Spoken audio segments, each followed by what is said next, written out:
খাতায় কলমে বঙ্গ বিজেপির সবথেকে সফলতম রাজ্য সভাপতি দিলীপ ঘোষ। তিনি দায়িত্ব পেতেই বাংলায় বিজেপির ভিত শক্ত হয়েছিল। তার আমলেই লোকসভা বিধানসভা ভোটে বিজেপির ইনিংস স্টার্ট হয়। কিন্তু ক্ষমতা থেকে সরার পর দিলীপ ঘোষ দলের অন্দরে ব্রাত্য হয়ে পড়েছেন।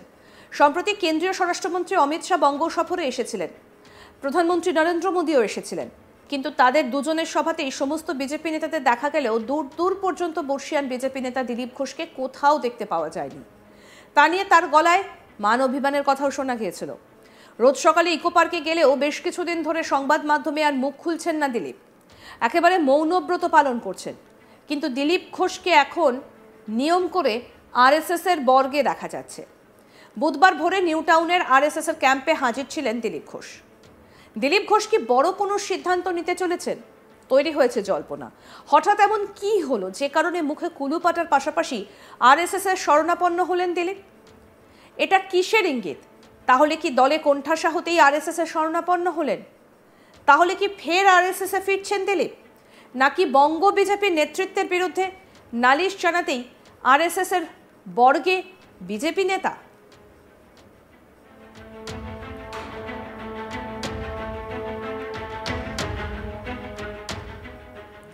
এই বিষয় নিয়ে কথা বলেছিলাম আমাদের প্রতিনিধি সুজয় ঘোষের সঙ্গে। কি উঠে এলো কথোপকথনে, আসুন শোনাই।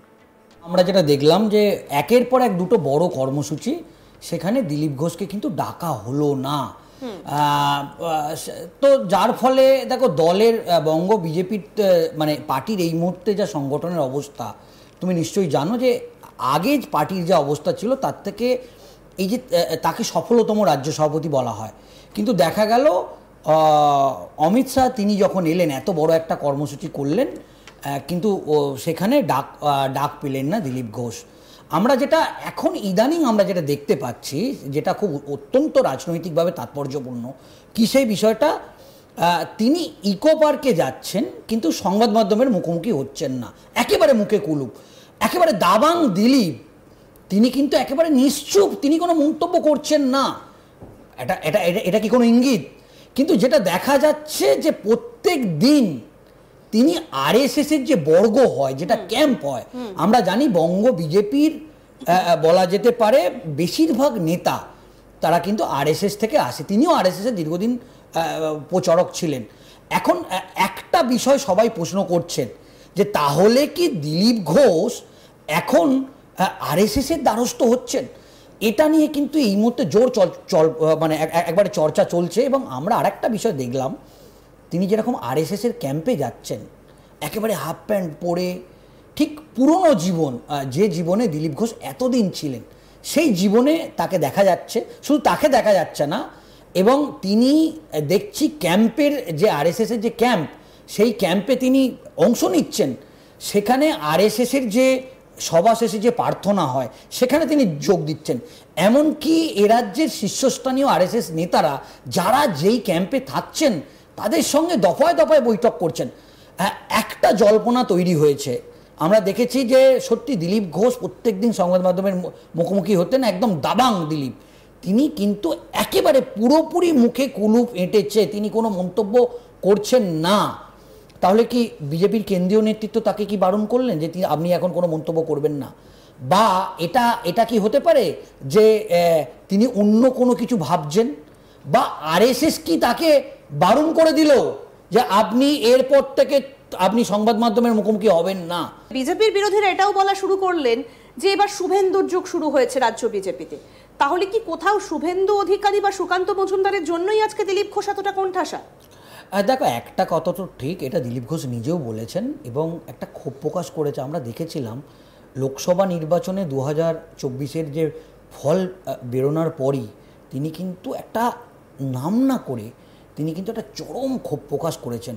এটা তো ঠিক, তার আসনটা ছিল মেদিনীপুর, তাকে সরিয়ে দিয়ে নিয়ে যাওয়া হলো বর্ধমান দুর্গাপুরে।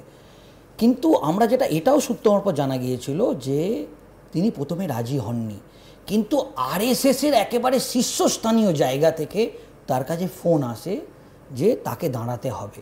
দিলীপ ঘোষ এটাও তার ঘনিষ্ঠ মহলে বলেছেন যে আমরা তো আরএসএস বা বিজেপির সৈনিক, দল যখন তাকে বলেছে, কিন্তু তার যে একটা ক্ষোভ ছিল, অবশ্যই চাপা ক্ষোভ ছিল। যদি তিনি একটা সিটিং এমপি, তার আসন থেকে যখন তাকে সরিয়ে দেওয়া হচ্ছে, এটা তো স্বাভাবিক ব্যাপার, অস্বাভাবিক ব্যাপার তো কিছু নয়। কিন্তু যেটা যেটা যেটা হলো সেটা তো ঠিক হলো না। কিন্তু তিনি গুমরাচ্ছিলেন, তিনি তিনি প্রকাশ্যে বলেছেন, সাবোতাজের কথা তিনি উল্লেখ করেছেন, অবশ্যই তিনি উল্লেখ করেছেন। এবং আমরা দেখেছি যে তারপর থেকে আমরা যেটা দেখছি, আস্তে আস্তে আস্তে আস্তে আস্তে আস্তে দিলীপ ঘোষের সঙ্গে যেন মনে হচ্ছে একটা দলের দূরত্ব তৈরি হচ্ছে। এবং সেটা শেষ পর্যন্ত যেটা দেখা গেল যে প্রধানমন্ত্রী নরেন্দ্র মোদীর খুব বড় সভা, ছোট সভা না, সেখানে তিনি উপস্থিত হলেন না। কিন্তু আমরা দেখছি একেবারে তিনি আরএসএসের বর্গে নিয়মিত, যে ছবিটা আমরা দেখাচ্ছি একদম আমাদের এক্সক্লুসিভ ছবি, এই ছবি এখনো পর্যন্ত সংবাদ মাধ্যমে কোনো চ্যানেলে এই ছবি দেখাতে পারবে না। সেখানে আমরা দেখছি যে দিলীপ ঘোষ দেখা যাচ্ছে হাফ প্যান্ট পরে, সাদা হাফ প্যান্ট পরে তিনি পারতেন, এটা একটা নিউ টাউনের ক্যাম্প। তাহলে কি তিনি আরএসএসের শরণাপন্ন হয়ে তিনি কি শুভেন্দু সুকান্তর নামে কি কোনো তাহলে নালিশ ঠুকতে তিনি এখন আরএসএসের ক্যাম্পে যাচ্ছেন, নাকি দিলীপ ঘোষ তিনি অন্য কোনো কিছু একটা ভাবছেন? বা এটা তো ঠিক, এই পার্টির মোহন ভাগবতী শেষ কথা বলেন, তিনি যখন 10 দিনের সফরে তিনি এ রাজ্য কলকাতায় এসেছিলেন, আমরা দেখেছি বর্ধমানেতে যেখানে তিনি আরএসএসের নতুন ক্যাম্প করেছিলেন, সেখানেও দিলীপ ঘোষ পৌঁছে গেলেন। তো আরএসএসের সঙ্গে তার একটা যে সম্পর্ক, সেই সম্পর্কের জন্যে আমরা যেটা দেখতে পাচ্ছি যে তিনি ফের আরএসএসের শরণাপন্ন হলেন। দুটো বিষয় হতে পারে, একটা খুব উল্লেখযোগ্য যে আরএসএসের ক্যাম্পে ফিরে যেতে চাইছেন, মানে তাহলে কি তিনি পুরোপুরি বিজেপিকে টাটা বাই বাই করতে চাইছে? তাহলে 2026-এর বিধানসভা নির্বাচনের আগে তাহলেই তো বিজেপির কাছে একটা বড় ধাক্কা, কারণ তাকে সফলতম রাজ্য সভাপতি বলা হয়। বিজেপির যে 43টি সাংগঠনিক জেলা আছে, সেই জেলার 43টা তিনি হাতের তালুর মতো চেনেন। তিনি বিধানসভা, তার নেতৃত্বেই 77টি আসন এসেছে, তার নেতৃত্বেই 18টি আসন এসেছে। তাহলে এক্সপিরিয়েন্স একটা নেতা, তিনি অমিত শাহের যে এত বড় একটা গুরুত্বপূর্ণ সভা, যেখানে দুই পাশে শুভেন্দু অধিকারী, সুকান্ত মজুমদার তারা বসে আছে, তিনি সেখানে না বসে তিনি আরএসএসের ক্যাম্পে চলে গেছেন। আমরা সেই ছবি দেখছি। এবং তিনি কিন্তু নিয়মিত, এখন নিয়ম করে আমাদের কাছে যা খবর আছে, উত্তর কলকাতার 10টি বিগত এক সপ্তাহে তিনি ইকো পার্কে গেছেন, একবারও সংবাদ মাধ্যমের মুখোমুখি হননি। তিনি ইকো পার্কে গেছেন কিন্তু মুখোমুখি হয়নি, তিনি কিন্তু নিউ টাউনে আরএসএস এর ক্যাম্পে চলে গেছেন। উত্তর কলকাতার 10টি আরএসএস এর ক্যাম্পে তিনি যোগ দিয়েছেন, দক্ষিণ কলকাতায় তিনি আরএসএস এর ক্যাম্পে যোগ দিয়েছেন। তাহলে দুটো বিষয় হতে পারে, এক, তিনি ফের কি সক্রিয়ভাবে আরএসএস এ ফিরে যাচ্ছেন? যদি সেটা হয় তাহলে বিজেপির কাছে কিন্তু খুব বড় ধাক্কা। আরও আপডেট পেতে দেখতে থাকুন আজ তাক বাংলা, সাবস্ক্রাইব করুন, নোটিফিকেশন পেতে বেল বাটন অপশন প্রেস করুন, হোয়াটসঅ্যাপেও ফলো করুন আজ তাক বাংলা।